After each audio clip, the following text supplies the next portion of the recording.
My name is Olivia. I'm 31, and I still don't know why I said it.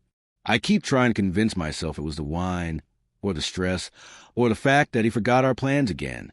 But deep down, I know better. It wasn't about that night. It was about a slow ache that had been building inside me for months. One I didn't know how to name, without turning it into a weapon. He was standing by the kitchen counter, reaching for a glass. Nothing dramatic. No yelling. No fists. Just silence. And then he walked away. He didn't even finish pouring the water. Jake wasn't like anyone I'd dated before. He didn't write sweet notes or plan elaborate dates or surprise me with gifts. He didn't send heart emojis or text me every morning. He just showed up. Every time. Every day. He fixed things before I asked. He noticed the small details. Almond milk in the fridge because I was cutting back on dairy. Rubbing my back before I even realized it hurt. But I still measured him against the noise of my past. Against Eli. Eli made grand gestures. Road trips out of nowhere. Roses at work. Love letters that felt like poetry. But underneath it all, they were just control in disguise. I used to mistake chaos for passion. Loud for love. Jake was quiet. Maybe too quiet for someone like me. Someone who craved constant validation because she never learned how to love herself in the stillness. That night, I made dinner.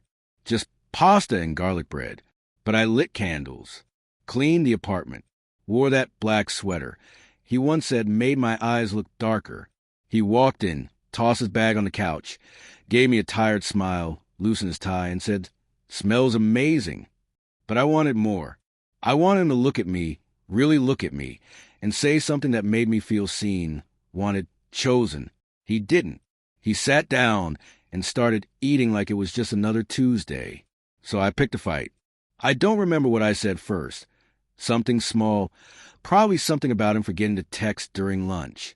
He apologized calmly, said he hadn't even taken a break. That work had been crazy, but that wasn't enough. I needed to feel urgent, craved, the way Eli used to make me feel, when he'd beg me not to leave after starting another fight, the way he'd kiss me like I was oxygen and he was drowning. Jake didn't fight like that. He didn't raise his voice or try to win, and it made me angry. So I looked at him, this man who had never given me a reason to doubt him, and I said the ugliest thing I've ever said in my life. "You don't make me feel the way Eli did." The room froze. He blinked once, slowly, like he wanted to give me a chance to take it back. I didn't. I just crossed my arms and waited for a reaction. He set his fork down, wiped his mouth, stood up. I thought he was going to the bathroom, or maybe outside to get some air.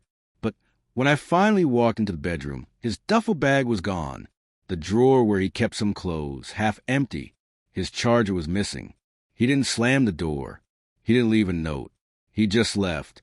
And the silence that followed was louder than any fight I'd ever had. I kept replaying the look in his eyes. Not hurt, not even angry.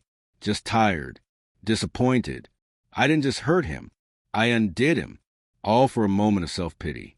For a cruel comparison to someone who never really loved me. Just knew how to keep me addicted to being wanted. I wanted the apartment like a ghost. His toothbrush still in the holder. His scent still on the pillow. I sent one text. "Jake, I didn't mean it. You've always made me feel safe. I just wanted to feel special. I'm sorry." He never replied. A week later, a friend told me he'd moved in with his brother. Wasn't seeing anyone. Wasn't angry. Just done. I think about that moment every day. How I mistook calm for indifference. How I'd punished a good man for not loving me in the language I'd learned from broken people. Jake loved me in steady ways. In sacred, quiet gestures that never needed an audience. In how he remembered how I liked my tea. In how he always walked on the inside of the sidewalk. He didn't give speeches. He didn't perform. But he stayed until I made it impossible for him to stay. If you have someone in your life who loves you quietly, don't overlook that love. Don't throw it away searching for sparks when what you really need is warmth. Don't confuse a man's silence with a boy's chaos. Because sometimes the people who love us the most aren't the ones who give us butterflies. They're the ones who make us feel safe.